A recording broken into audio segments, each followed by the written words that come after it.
السلام علیکم۔ آج جمعہ کا دن ہے دوستوں، تو آج ہم سب مل کر ایک ساتھ دعا کرتے ہیں اللہ پاک سے۔ سب سے پہلی دعا تو فلسطین کے لیے ہے، اللہ پاک فلسطین کی حفاظت فرمائے اور ان کی غیب سے مدد فرمائے۔ آئیے دعا شروع کرتے ہیں۔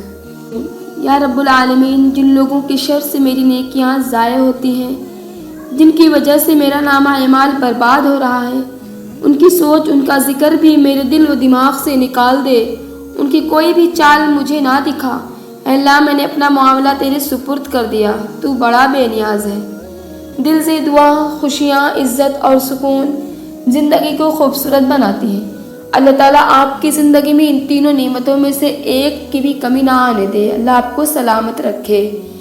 اے اللہ، تو بخش دے ہمارے زندوں، ہمارے مردوں کو، ہمارے چھوٹوں اور ہمارے بڑوں کو، ہمارے مردوں اور ہماری عورتوں کو، ہمارے حاضر اور ہمارے غائب کو۔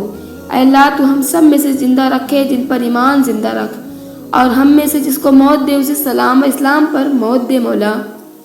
یا اللہ، حضرت آدم علیہ السلام سے لے کر آج تک جتنے بھی مسلمان فوت ہو چکے ہیں، سب کو جنت الفردوس میں اعلیٰ مقام عطا فرما، آمین۔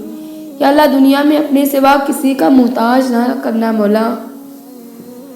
یا اللہ، ہم سب کے گھروں میں سکون برکت عطا فرما اور ہم سب کو ناگہانی آفات سے ہمیشہ بچا، آمین ثم آمین۔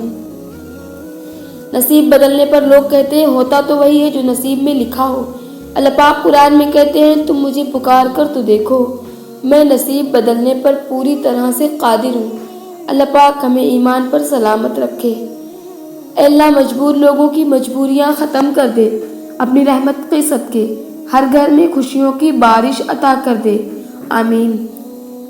ایک بہترین دعا، یا اللہ پاک مجھے معاف کر دے اگرچہ میں معافی کے قابل بھی نہیں ہوں، یا اللہ پھر بھی مجھے معاف کر دے، آمین یا رب العالمین۔ زلزلے سے جس طرح بھاگ کر لوگ گھروں اور دفتروں سے نکلتے ہیں، اسی طرح اگر اذان کی آواز سن کر نکلیں تو زلزلے ہی نہ آئیں گے کبھی۔ آج کی عورت 1 کلو زیور تو اٹھا سکتی ہے، مگر چند پاؤ کا دوپٹہ نہیں اٹھا سکتی ہے۔ زندگی آسان ہو جائے گی۔ فجر سورۃ یاسین، ظہر سورہ رحمان، عصر سورہ واقعہ، مغرب سورہ مزمل، عشاء سورہ ملک پڑھ لیا کرو۔ 5 نمازوں کے فوائد۔ فجر خوبصورتی کو بڑھاتی ہے، ظہر آمدنی میں اضافہ کرتی ہے، عصر صحت کو بہتر بناتی ہے، مغرب ڈپریشن کو دور کرتی ہے، عشاء پرسکون نیند عطا کرتی ہے۔